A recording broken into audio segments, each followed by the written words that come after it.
Naam, tunaendelea na matangazo yetu na sasa tujadili kuhusu hali ya upatikanaji wa samaki hapa nchini, ikiwa ripoti ama hali inaonyesha kwamba kumekuwa na changamoto ya uhaba wa samaki hasa katika masoko ambayo yamekuwa kinara wa kuuza samaki katika maeneo mbalimbali katika majiji kama vile Dar es Salaam, Mwanza na maeneo mengine ambako hali hii imetishia hali ya soko, lakini pia upatikanaji wa samaki kwa ajili ya mahitaji ya lishe nyumbani. Na chanzo hasa ni nini na kitu gani ambacho kinaweza kufanyika kuleta hali kurudi kama ilivyokuwa na pengine kuongeza uzalishaji wa samaki kwa minajili ya kuimarisha lishe, lakini pia kufanya soko liweze kuwa bora zaidi.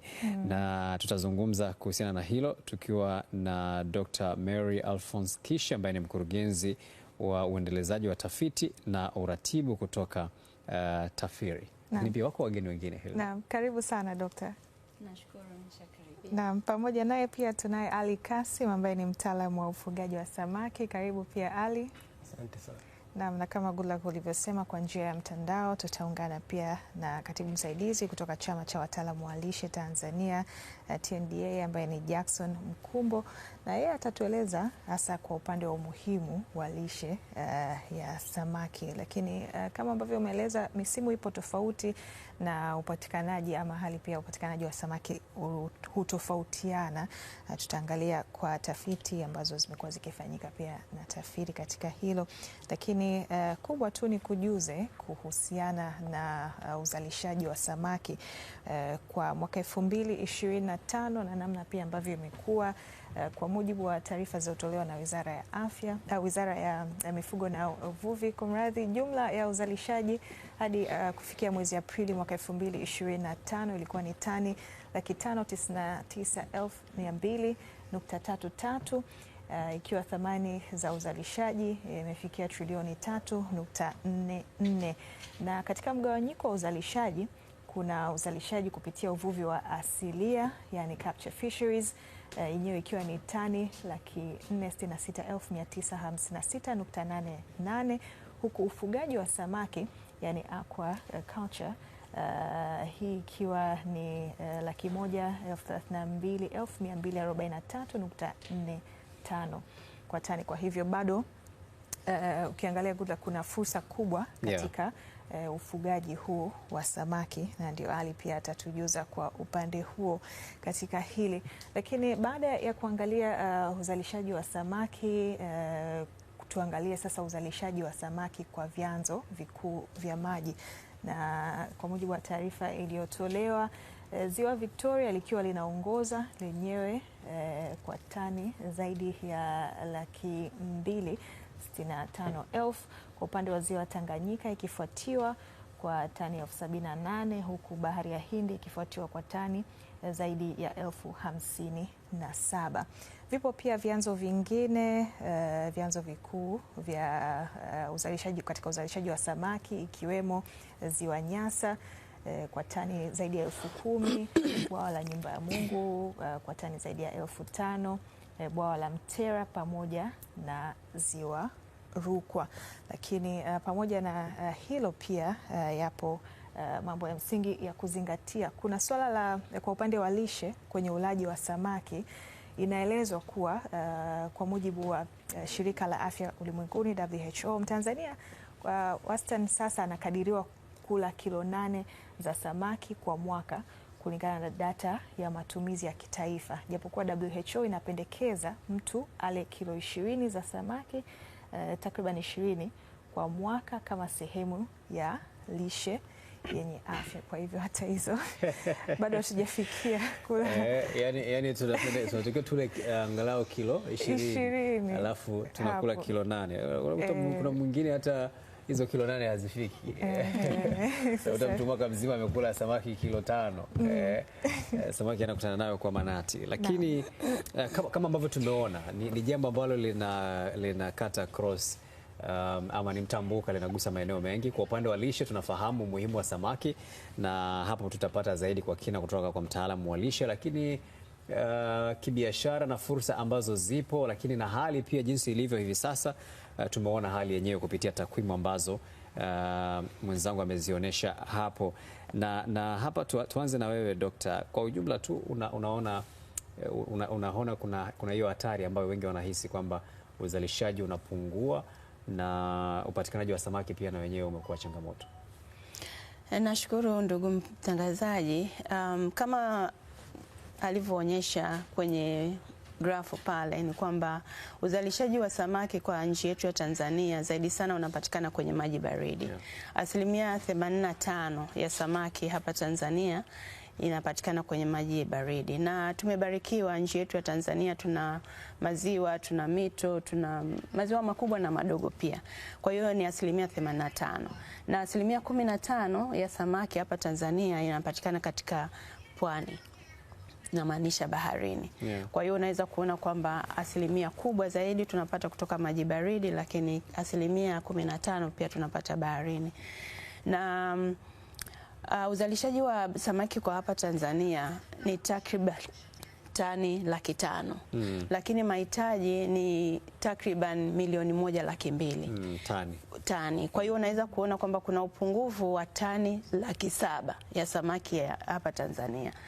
Na tunaweza kusema kwamba uzalishaji huo umepungua ndio, lakini kuna jitihada kubwa ambazo serikali inafanya na wote ni mashahidi. Tumeona ni jinsi gani ambavyo serikali ya awamu ya 6 chini ya uongozi wa mama yetu Mama Samia imekuwa na jitihada kubwa katika kuongeza uzalishaji hapa Tanzania.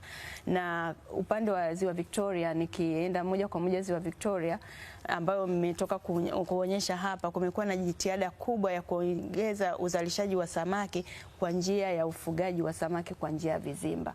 Kwa hiyo tunaweza kuona kwamba huo upungufu wa 700,000 tunakuja kuuziba kwa kutumia ukuzaji viumbe maji ambao tunafanya njia mbalimbali ambayo mojawapo ni njia ya vizimba.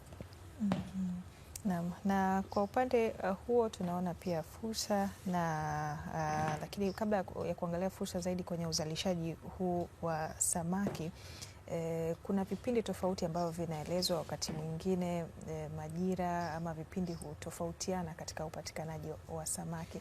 Kwa mujibu wa tafiti ambazo mnakuwa mnafanya, hali hii inatokana na nini? Asante sana kwa swali lako. Mabadiliko ya hali ya hewa yapo na yanatofautiana kutoka mwezi mmoja kwenda mwingine. Nikiangalia upande wa tafiti ambazo tumefanya upande wa baharini, tunaona kwamba wingi wa samaki, upatikanaji wa samaki unapatikana zaidi kwenye majira ya baridi. Lakini majira ya joto samaki wanakuwa wachache. Ndio maana ukienda mwaloni unaambiwa sio msimu wake. Ni kwamba unakuta kwamba upatikanaji wa samaki unakuwa ni mdogo. Na hiyo inatokana tu mabadiliko ya hali ya hewa katika maji.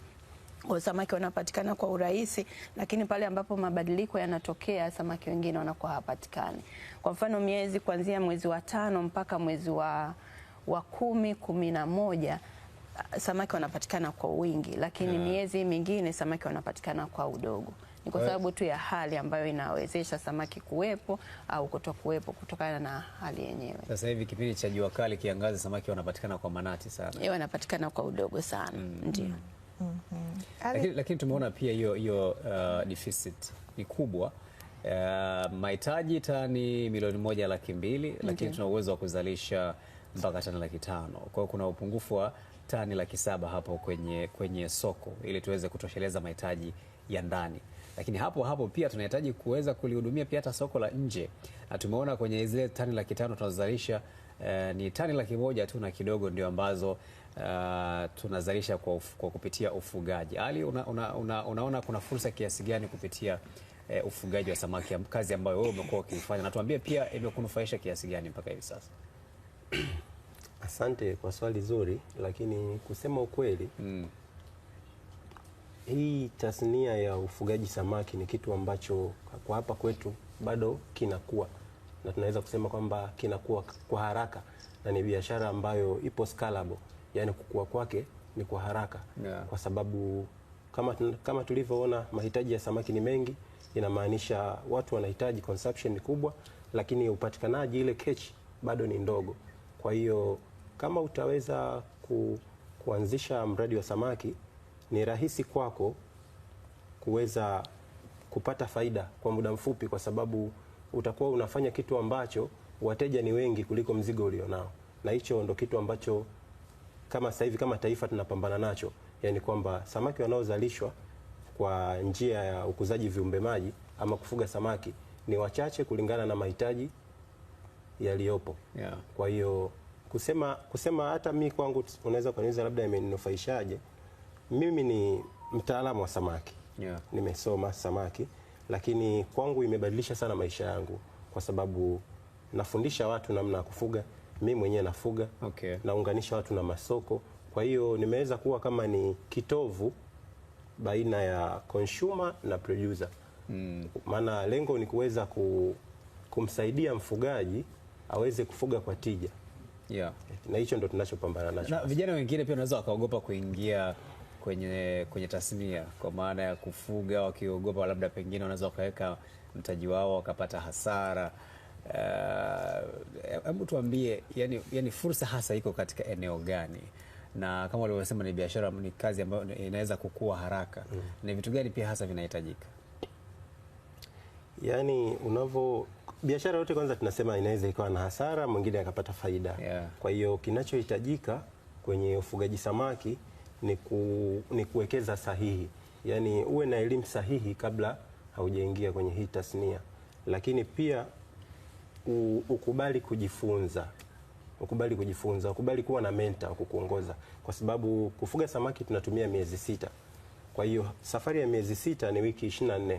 Hauwezi kufanya mwenyewe. Ni lazima uwe na coach, kwamba hapa anakuambia fanya hivi, fanya hivi, fanya hivi, ndio uweze kupata hiyo faida inayotakiwa. Tofauti na hapo ukisema kwamba mimi nafanya hiki kitu mwenyewe kama mwenyewe kwa sababu nilimuona babu yangu au bibi yangu hapo nyuma alikuwa anafanya. Yeah. Utafeli, kwa sababu teknolojia zinabadilika, tuseme elimu pia inazidi kupanuka. Kwa hiyo ukubali kujifunza. Naam. Sasa naambia pia Jackson Mkumbo ambaye ni katibu msaidizi wa chama cha wataalamu wa lishe Tanzania TNDA, tutakuwa naye muda mfupi ujao. Hilda, atuambie sasa kwa upande wa lishe tunapata faida kiasi gani tunapokula samaki, lakini kwa huu pungufu sasa tutapata changamoto zipi kwa kuwakosa hao samaki?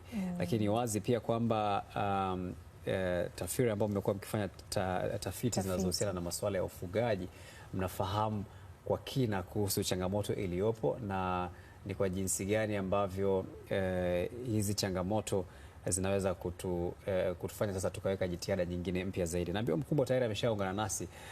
Jackson, habari za hapo ulipo na karibu sana. Asante sana. Habari za studio jamani? Habari za studio nzuri kabisa, tunafurahi kuungana na wewe na kwa kuanzia tu tuambie, tumeona hapo kwamba kila Mtanzania anapaswa kula angalau kilo 20 za samaki kwa mwaka, lakini wengi wanakula mpaka kilo 8 hapo kwa wastani. Ni changamoto kiasi gani ambazo mtu anaweza kuzipata kwa upande wa lishe kama atakuwa hapati mlo wenye samaki vya kutosha?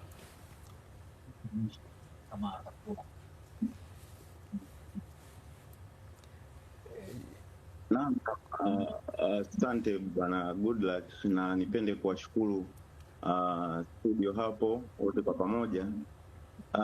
Chama cha wanataaluma wa lishe kinaungana nanyi asubuhi ya leo katika Jackson, ili tuweze kukuona vizuri, pengine unge concentrate kwenye simu yako ili tuweze na picha yako pia iweze kukaa sasa.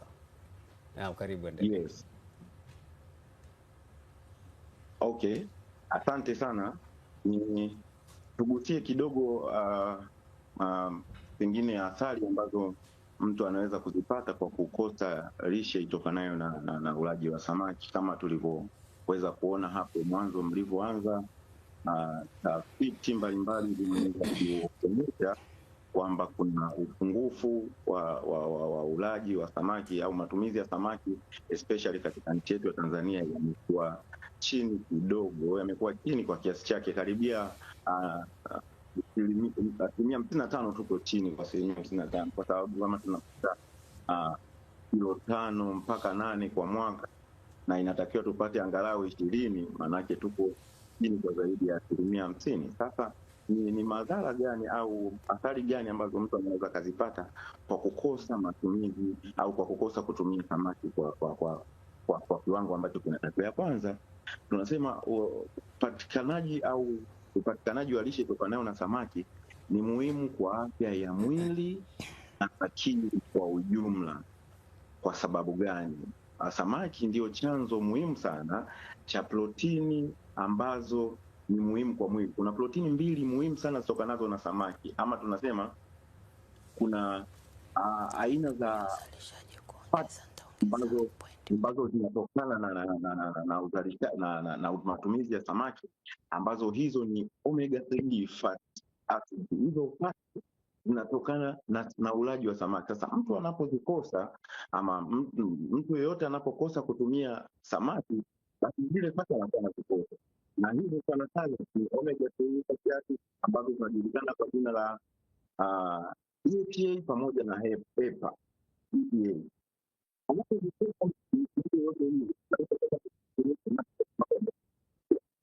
Moja kwa moja inakuwa na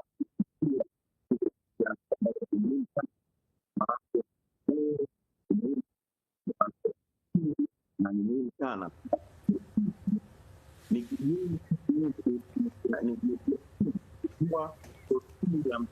muhimu high quality protein ambayo inasaidia katika ujenzi wa mwili.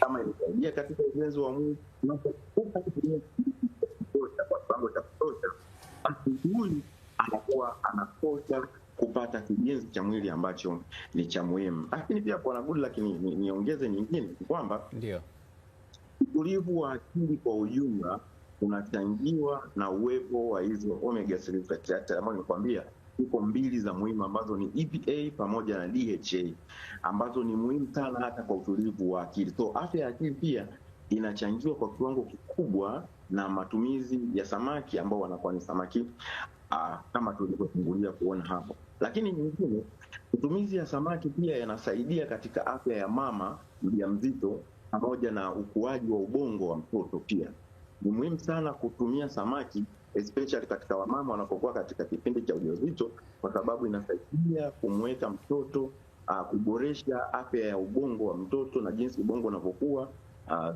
Ni muhimu sana kupata kiwango cha samaki katika kipindi hicho cha ujauzito, lakini pia ni muhimu kupata kiwango cha samaki cha kutosha katika kipindi cha uzee. Hata wazee wetu pia tusiwaache katika hili, kwa sababu kwa mfano afya ya macho inaboreshwa pia na matumizi ya samaki. Katika kipindi cha uzee, wazee wengi wanapata, daktari pia atawaambia, kuna issue moja inayohusiana na uono hafifu unaotokana sasa uzeeni, unaitwa macular degeneration. Hii pia inaweza kuwa covered kwa kutumia kiwango sahihi cha samaki au lishe inayotokana na samaki katika kipindi hicho. Unapokosa au matumizi yanapokuwa chini, basi tunategemea mtu huyo anaweza akapitia changamoto, mtu mmoja ama mwingine anapokuwa na upungufu wa lishe inayotokana na samaki, inaweza kupata changamoto.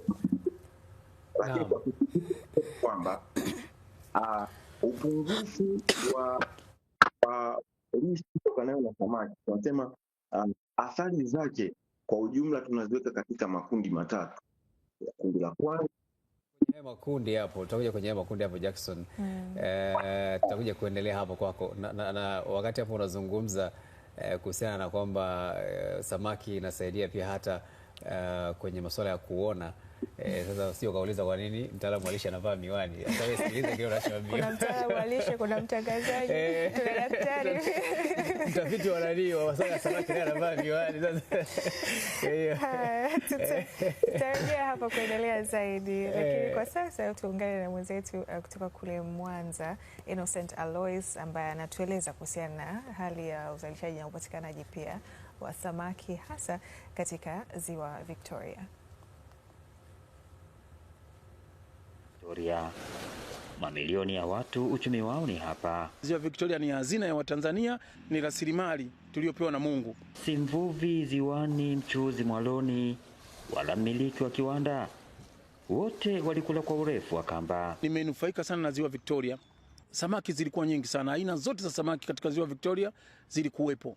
Kulikuwa kuna ningu, kulikuwa kuna gogogo, kulikuwa kuna mbete. Kwa jenzi hii hadithi ya kusadikika, maana meza imepinduka. Zamani kwa dagaa unapata hata ndoo 5, hata 10, unajaza hata mtumbi, lakini kwa sasa hivi unakomea hata ndoo 3.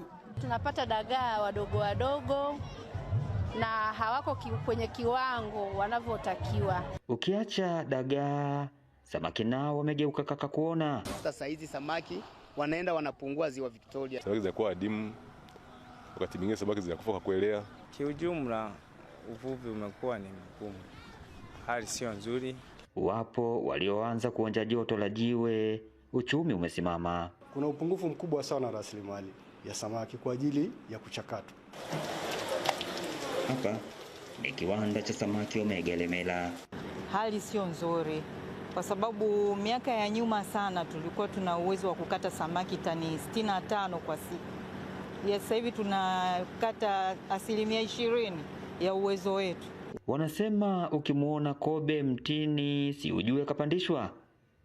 Ndiyo, hata uvuvini kudolola huku kuna sababu. Uvuvi haramu umekithiri kwenye Ziwa Victoria, hususan kuingia kwa uvuvi wa timba. Kwa nini wanaendelea kutega makokoro? Makokoro yanavua vifaranga vya samaki wachanga. Murshid Abubakari ni afisa uvuvi kanda ya Mwanza. Kuna mambo ambayo tunayaboresha ili kuhakikisha tunaweka ulinzi thabiti au usimamizi thabiti kwa uendelevu wa rasilimali hizi. Ila jambo kubwa tunalolisema na tunalolisitiza kila siku ni kwamba tushiriki kwa pamoja kulilinda ziwa. Na ni miezi kadhaa tu tangu Dr. Bashiru Ali akabidhiwa Wizara ya Uvuvi, na kwenye ziara zake ujumbe ni mmoja. Yaondoe makokoro wenyewe kwa hiari. Kwa sababu nitayakamata. Na nitawakamata ambao wanakaidi. Na nitawapeleka mbele ya sheria. Kwa hiyo anzeni kabla hatujaanza rasmi kukomesha vitendo ambavyo vinakera na vinaudhi. Hili ni Ziwa Victoria, si ile simulizi ya alilalia babu hadi mjukuu wa talalia. La hasha, kucheka na nyani kuna kuvuna babua. Mimi ni Innocent Alois wa Azam News Mwanza. Taarifa yake hiyo Innocent Alois ikiangazia katika ziwa hilo Victoria. Kabisa. Sasa sio ile Innocent anasema sio ile alitumia babu mpaka mjukuu. Sasa babu walienjoy, lakini sasa sisi tunavyokuja, vizazi vinavyokuja tunaweza tukakosa samaki tusipokuwa makini, hasa kwenye hivi vyanzo vya asili. Kwa hiyo ni vizuri tukaendelea kutunza mazingira ambayo yanatusababisha tupate hivyo vitoweo. Naam. Na Dokta, pengine tuje kwako baada ya hiyo kuangalia hali kwa upande wa Mwanza. Kuna mengi ambayo pia mmekuwa mkifanya, hasa mkitafiti kwenye namna ya maboresho ambayo yanafanyika katika eneo hilo. Nashukuru sana ndugu mtangazaji. Taasisi ya TAFIRI kama inavyojieleza ni taasisi ya utafiti. Kazi yetu kubwa ni kufanya, kukuza pamoja na kuratibu shughuli zote za utafiti wa uvuvi pamoja na ukuzaji viumbe maji. Na nia ni kwamba tuishauri serikali namna gani ya kutunza, namna gani ya kuhifadhi, namna gani ya kuvuna kiendelevu ili tuwe na uzalishaji ambao ni endelevu kwa kizazi kilichopo na kijacho. Na taasisi yetu pia kazi yake kubwa ni kuainisha changamoto ambazo ziko kwa wadau wa sekta ya uvuvi pamoja na ukuzaji viumbe maji na kuja na teknolojia lakini pia na bunifu ambazo zinaweza kusaidia kutatua changamoto hizo. Na hapa karibuni, miaka ya karibuni, tulikuja na teknolojia ya kuweza kuongeza hili swala tulizosema la uzalishaji samaki, kwamba ni kwa namna gani wavuvi wanaweza kuzalisha samaki kwa wingi zaidi kuliko ilivyo sasa. Tulikuja na teknolojia ambayo tafuta au tunaainisha maeneo ambayo yana samaki wengi, ambaye mvuvi akienda anavuna kwa faida. na anavuna kwa kwenda moja kwa moja kwenye eneo ambalo lina uvuvi. Kwa hiyo tulitumia njia ya satellite, tunatumia satellite kupata taarifa zile ambazo ni za maeneo ambayo yana samaki wengi. Kwa hiyo tulikuwa tunawatumia wavuvi zile taarifa, na wavuvi walikuwa wanafanya kupiga simu kwamba kuuliza, jamani, leo vipi huko, eneo gani ambalo linafaa kwa uvuvi. Kwa hiyo tukawa tunawapa zile coordinates. Lakini hapa karibuni tuliona sasa hiyo ya kupiga simu haiwezi kuwanufaisha wavuvi wengi. Kwa hiyo tukaja na program tumizi, tunaita program tumizi ya kuweza kupata zile taarifa za yale maeneo ambayo yana samaki wengi. Kwa hiyo hawa wavuvi wanapata zile taarifa moja kwa moja kutumia simu zao za mkononi. Kwa hiyo wanaenda kwenye simu yao ya mkononi, wanapakua ile program tumizi, wanaweza kuona kwamba labda Kilwa eneo gani ambalo lina samaki. Kwa hiyo anaenda moja kwa moja. Hii imesaidia katika mambo matatu makubwa. La kwanza ni kwamba imesaidia kupunguza ule muda wa mvuvi kwenda baharini kwenda kutafuta eneo la samaki, la kuvua samaki. Kwa kuwa anajua, kwa sababu anaenda moja kwa moja kwenye eneo ambalo tayari ana pointi ambayo ameshapata kwenye simu yake. Kwa hiyo inapunguza muda, lakini pia inapunguza gharama, kwa sababu yule mvuvi anatumia fuel, anatumia petroli kwenda kwenye ile eneo. Kwa hiyo inakuwa kwamba inapunguza gharama lakini na muda. La pili, ule mfumo unamsaidia mvuvi kuelewa hali ya hewa, kwamba leo ni mvua, leo ni upepo. Kwa hiyo ile inapunguza hatari ya vifo kwa mfano kwenye bahari. Lakini ule mfumo pia unamsaidia mvuvi kuweza kuweka taarifa zake, ametumia kiasi gani in terms of, yani kwa gharama, kwamba ametumia kiasi gani na amevuna kiasi gani, na zile taarifa zinamsaidia kwamba aweke taarifa zake za mapato na matumizi ili ziweze kumsaidia hata katika kupata mikopo. Kwa sababu ukienda kwa mtu ambaye anakupa mkopo, anataka kuona uhakika wawe kurudisha ile pesa. Kwa hiyo mvuvi atakavyomuonyesha mtu wa fedha kwamba taarifa zangu ni hizi, natumia hiki, napata hiki, anakuwa na uhakika kwamba huyu mvuvi atalipa pesa zangu. Kwa hiyo inamsaidia.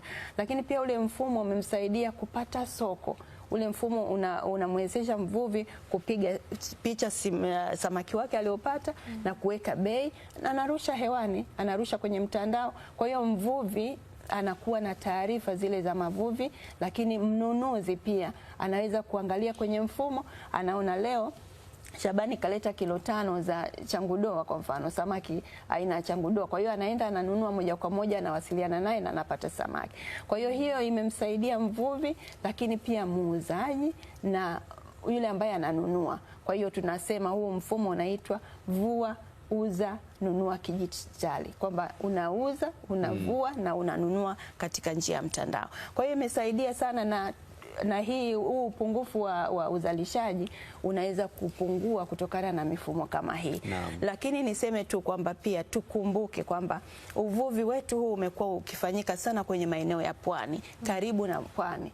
Lakini sasa hivi serikali imefanya juhudi kubwa ya kuwakopesha wavuvi boti, ambazo zile boti sasa zinamwezesha mvuvi kwenda eneo la mbali kwenda kuvua, ambalo eneo la mbali linakuwa na samaki wengi zaidi kuliko eneo la karibu ambao wamekuwa wakivua muda mrefu na wamekuwa na upungufu wa samaki. Kwa hiyo maeneo ambayo yako mbali kidogo na pwani yanakuwa na samaki wengi, na boti hizi ambazo wamepewa wavuvi ni za kisasa, zitawawezesha sasa kwenda maeneo ya mbali ambayo watapata samaki kwa wingi. Asante. Haya, kumbe kuna samaki anaitwa changudoa. Gabo, tuulizo umekula changudoa hivi upate ufafanuzi kwanza. Unaweza ukataka upate ufafanuzi, lakini hapo pia Jackson alitueleza kuhusiana na yale makundi sasa ambayo alikuwa anataka kutuambia, ambayo tuliishia hapa. Lakini kabla tujaja kwako, tuungane na mwenzetu Jafari Mponda naye pia tuambie alipo na hali jinsi ilivyo. Jeff, kama unanipata, karibu, endelee.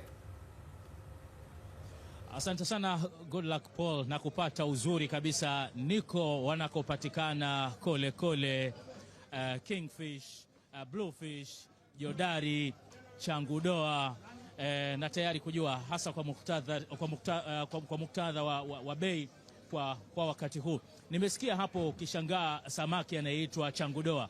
Pengine kwa mfanyabiashara na mvuvi hapa atatuambia huyo changu mwenyewe ama changu doa ndio yupi? Habari yako? Safi, vipi hali? Njema sana. Pengine kifupi tu tuambie jina lako ni nani na hasa hali ya upatikanaji wa samaki kwa sasa ipoje? Jina langu naitwa Rashid Hamisi Rashid, jina la maarufu hapa sokoni naitwa Pambana. Kiukweli hali ya usamaki bado haijawa mzuri, kwa sababu mpaka sasa tuko kwenye kipindi cha upepo mkali. Tunapata aina moja tu ya samaki ambao kwa hawa tuna fish. Lakini kama aina gani ya samaki wanapatikana? Kwa mpaka sasa hivi samaki wale rahisi kidogo ni hawa tuna fish, yani hawa jodari hawa. Ndio kidogo sasa hivi ni rahisi, lakini hawa kingfish unaoona hawa wote bei zake zipo juu sana. Yaani tukilinganisha bei hii na bei ya huyu, basi bei zake ziko juu. Kwa hiyo tukizungumzia swala la samaki bado kabisa yani. Unaposema bei ya juu ni kiasi gani? Kwa mfano kwa wastani kwa mlaji wa kawaida anatakiwa samaki anunue kuanzia kilo shilingi 8,000 hadi shilingi 10,000. Lakini sasa samaki anatembea kama hapa kilo hadi shilingi 17,000 hadi 20,000. Huyo kingfish yani. Huyu tuna fish ndio anatakiwa atembee shilingi 8,000, lakini atembea kilo shilingi 12,000. Kwa hiyo kiwastani bado samaki bado ni bei bado zipo juu kulingana na upatikanaji wa samaki. Sawa sawa. Kuna samaki wanaitwa changu ama changu doa hapa. Pengine labda tueleze sifa yake ni ipi na ni upi kati ya hawa? Changu doa ni hawa. Hawa ni samaki wazuri, wanatembea sana mahotelini. Kwa mfano mtu ana mkahawa wake au yuko hotelini kwake, wanauzwa kwa kama shakangwa vile, wanatengeneza mifumo ya vyakula kwenye chips na vitu vingine. Kwa hiyo ni samaki maarufu na ni samaki mzuri sana, na pia bado bei yake ipo juu sana. Sababu huyu yuko anatembea sasa hivi kwenye kilo shilingi 15 mpaka 17. Kwa hiyo kama mtu wa kawaida hivi kuja ukimwambia kilo shilingi 17 ataona kama unamtania, kumbe upatikanaji wa samaki bado ni mgumu sana. Sasa kutokana na hali kuwa ngumu ya upatikanaji wa samaki, kwani nyinyi kama wavuvi na wafanya biashara mnamudu vipi kuwapata samaki? Tunapambana na kulingana na hali, kwa sababu kwanza tukiachana na upatikanaji wa samaki na kipindi chenyewe cha samaki vile vile nacho ni upatikanaji wake pia ni hali ya upepo. So kwamba mfano ni mvuvi kakosa au vipi, hali yenyewe ya upepo yani nayo inakuwa ni ngumu sana yani. Sasa kuna samaki mwingine huyu naye ana madoa, pengine nilidhani labda ndio changu doa. Anaitwa nani huyu wa blue? Huyu ni samaki maarufu, mjui huyu? Ndio bluefish. Bluefish au pono. Kwa Kiswahili anaitwa pono, huyu anaitwa bluefish. Kwa hiyo huyu sio changu, huyu ni pono. Huyu samaki huyu ni samaki mzuri sana, tumtamu, anaitwa halua. Anaitwa halua huyu. Asante sana. Haya, asante nawe. Bado tunakuangazia samaki ambao wako hapa na bei zake kwa ujumla. Tuko katika meza nyingine hii, tunakutana na mvuvi hapa, naye atuambie kuhusu hali ya upatikanaji wa samaki kwa ujumla. Habari yako? Nzuri kabisa. Ndio, unaitwa nani bwana? Rafael. Ndio. Hapa samaki wapo, ila bei ndio changamoto kidogo. Ndio. Pengine nini sababu ya samaki kuwa haba hivi sasa hapa sokoni? Kutokana na hali ya hewa ilivyo. Maana kuna kipindi upepo mkali baharini, kwa hivyo kwenda kula hawaendi. Wakishaleta samaki sio wengi, kwa hiyo hali inakuwa ngumu. Ndio maana bei inakuwa kubwa. Kutoka samaki sio wengi sasa hivi. Kwa msimu kama huu sasa wafanyabiashara huwa wanaelewa na kwao huwa wanakuwa na changamoto ipi? Changamoto ni kwamba biashara tunachukua kama hivi, bei inakuwa kubwa kidogo, inakuwa shida kwenye mauzo. Kifupi tu hawa nao wanaitwaje? Kwa jina Kolekole. Ni samaki upi mtamu zaidi? Hapa kuna red snapper mtamu, na huyu hapa nani huyu? Red jodari, na pia fresh. Kuna mwingine naye anaitwa hapo, kuna fatundu na kuna kungu au red hao. Wako jamii kama 4 au 3. Kuna fatundu, kuna red snapper mwenyewe na kuna red snapper ambaye original ambaye ndio hapo. Huyu anatoka katika maji gani? Hapo bahari ya Hindi, ila maji ya mbali sana. Kwenye kina kirefu zaidi. Kina kirefu ndio. Sawa, unawaambia nini basi wateja wako hasa kwa hali halisi iliyopo hivi sasa ya upatikanaji mgumu wa samaki? Ile tuvumiliane tu. Hali huwa inabadilika. Kuna kipindi itakuwa nzuri zaidi. Sasa kidogo imekuwa changamoto, bei ziko juu.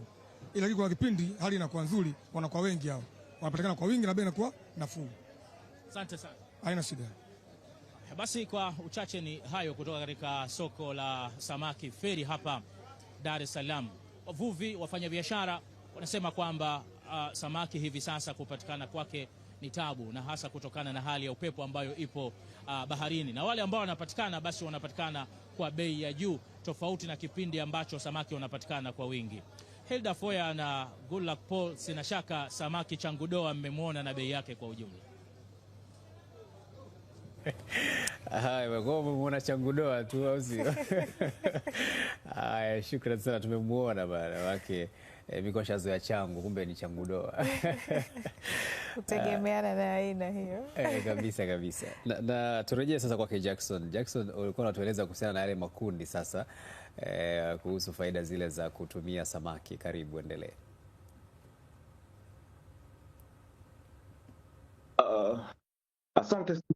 Asante sana Mr. Goodluck pamoja na watu wengine wote ambao tuko studio kwa ajili ya mada ya leo. Nimalizie tu kwa kusema mambo machache kuhusiana na faida na athari za ukosefu wa kutumia samaki. Nilikuwa naelekea kwenye kupata makundi, kujua makundi ya athari za ukosefu wa kutumia lishe ambayo inatokana na samaki. Athari zake sasa ni zipi? Tunaongea katika makundi matatu, lakini kabla ya hapo niongeze moja la muhimu kwamba miongoni mwa faida ambazo mtu ama ndani yote ya pamoja na msingi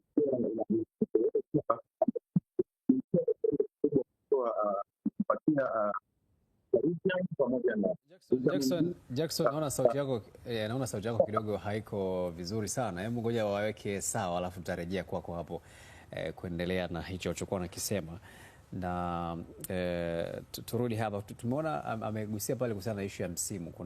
Anasema kuna msimu kwa wale wafanya biashara wa samaki, kuna msimu samaki wanakuwa wengi, kuna msimu samaki wanakuwa wachache, lakini tumeona wale ambao wanafanya uvuvi wa bahari kuu, the deep sea fishing, wenyewe wanaonekana wanapata faida ya kupata samaki zaidi kuliko hawa wengine, kwa sababu wale wana uwezo wa kufika mbali zaidi. Katika suala ya uvuvi na teknolojia na vyombo vinavyotumika, kwa utafiti ambao mmeufanya, mmeona pia ni changamoto zipi kwa upande huu ambazo zinafanya wavuvi washindwe kuwapata samaki kiurahisi, hasa katika nyakati ambazo kama hizi ambazo samaki upatikanaji wake umekuwa mgumu? Nashukuru ndugu mtangazaji.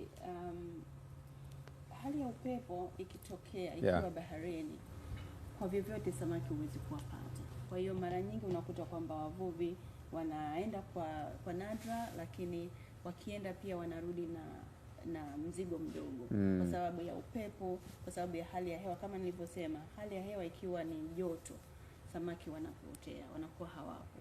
Kwa hiyo unakuta kwamba uzalishaji ni mdogo. Naam. Lakini kama serikali ya awamu ya 6 inavyojitahidi, tutaendelea hapo kwako pia.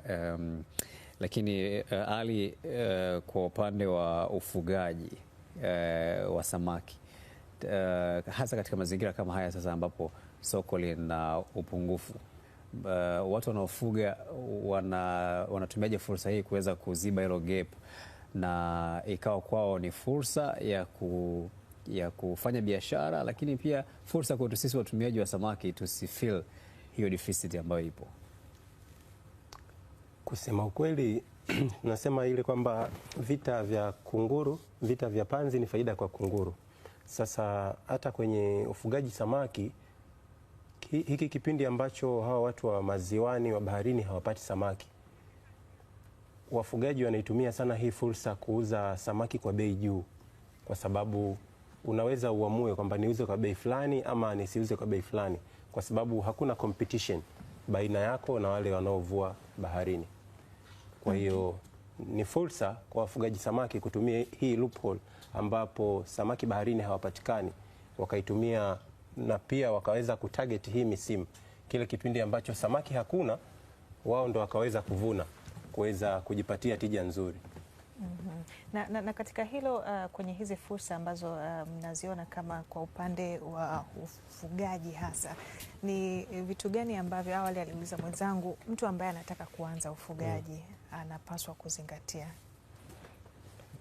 Kwa mtu anayetaka kuingia katika hii tasnia ya ufugaji samaki kibiashara, cha kwanza anachotakiwa kuzingatia ni uchaguzi sahihi wa eneo, kwa sababu eneo ndo litadetermine scalability ya mradi wako mzima.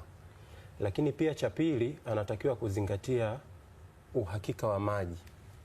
Yaani uhakika wa maji ambayo yatamweza kumsaidia katika mradi wake msimu mzima kwa muda wa miezi 6.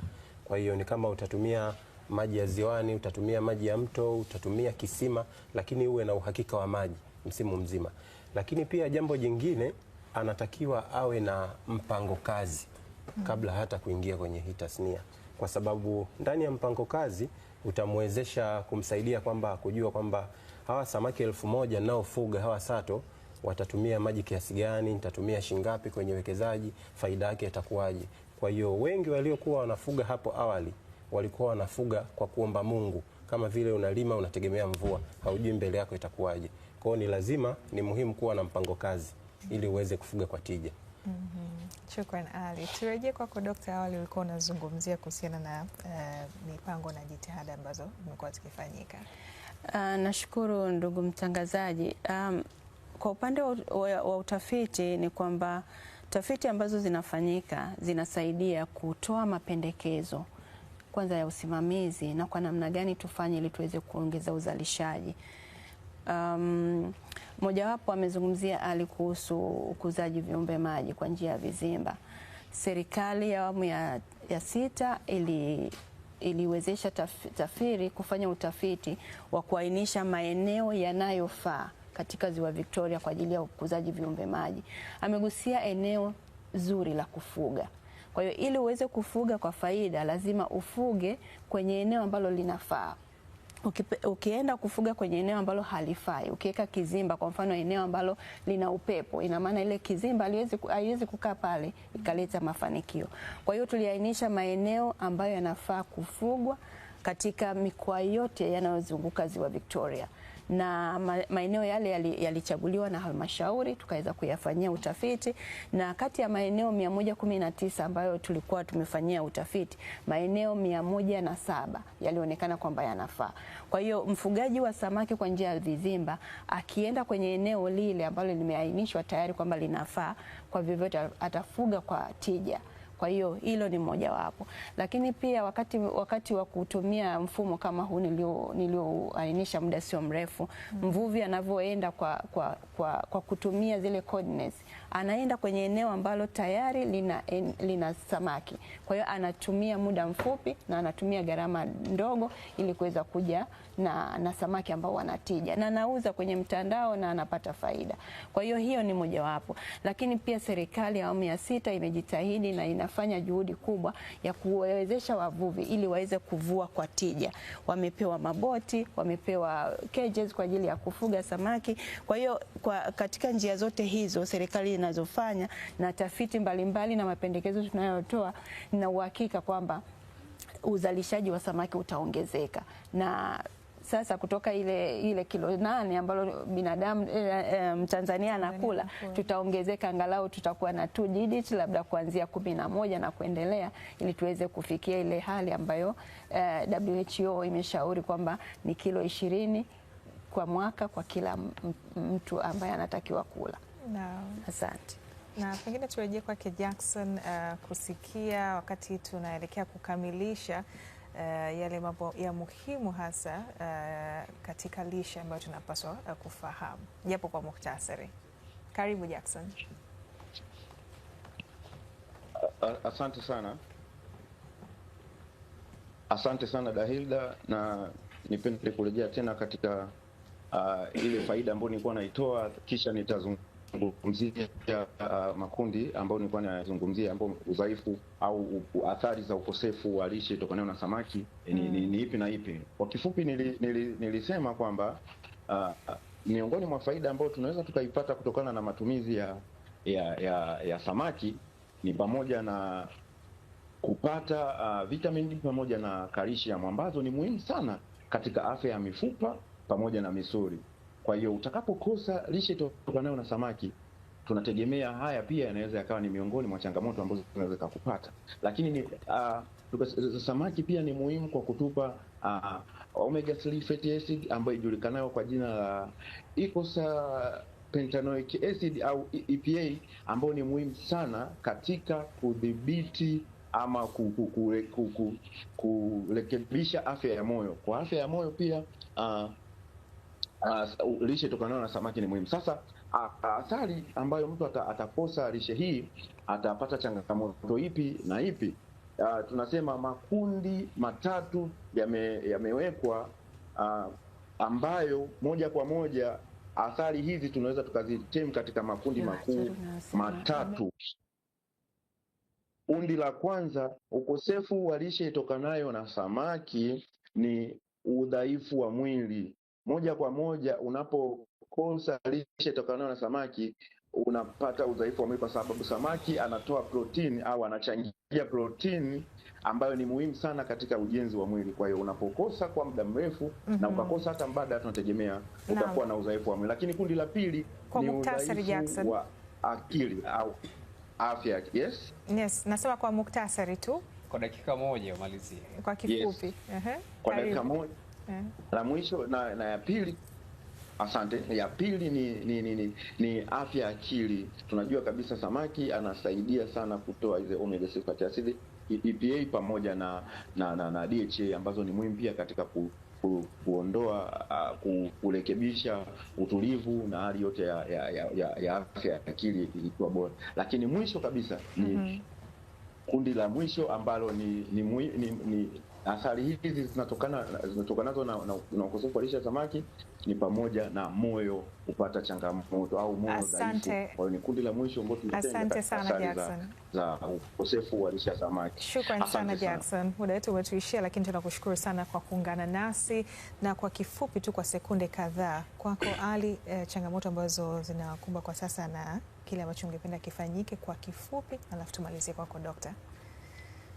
Kwenye hii tasnia ya ufugaji samaki kibiashara, changamoto zinazowakabili wafugaji ni kama tatu hivi, ambayo ya kwanza ni chakula cha samaki kinauzwa gharama sana, hakilingani na bei iliyopo sokoni ya samaki. Lakini pia kuna ishu ya mitaji na mikopo rafiki kwa wafugaji, na hili nafikiri serikali yetu inajitahidi sana kuwakopesha vijana, kuwapa vizimba, kuwapa boti. Na cha mwisho na cha mwisho tuna taarifa nyingi potofu katika jamii. Kwa hiyo tuna ukosefu wa elimu sahihi. Asante sana Ali, muda wetu umetuishia. Dokta, labda kwa sentensi tu ya kumalizia.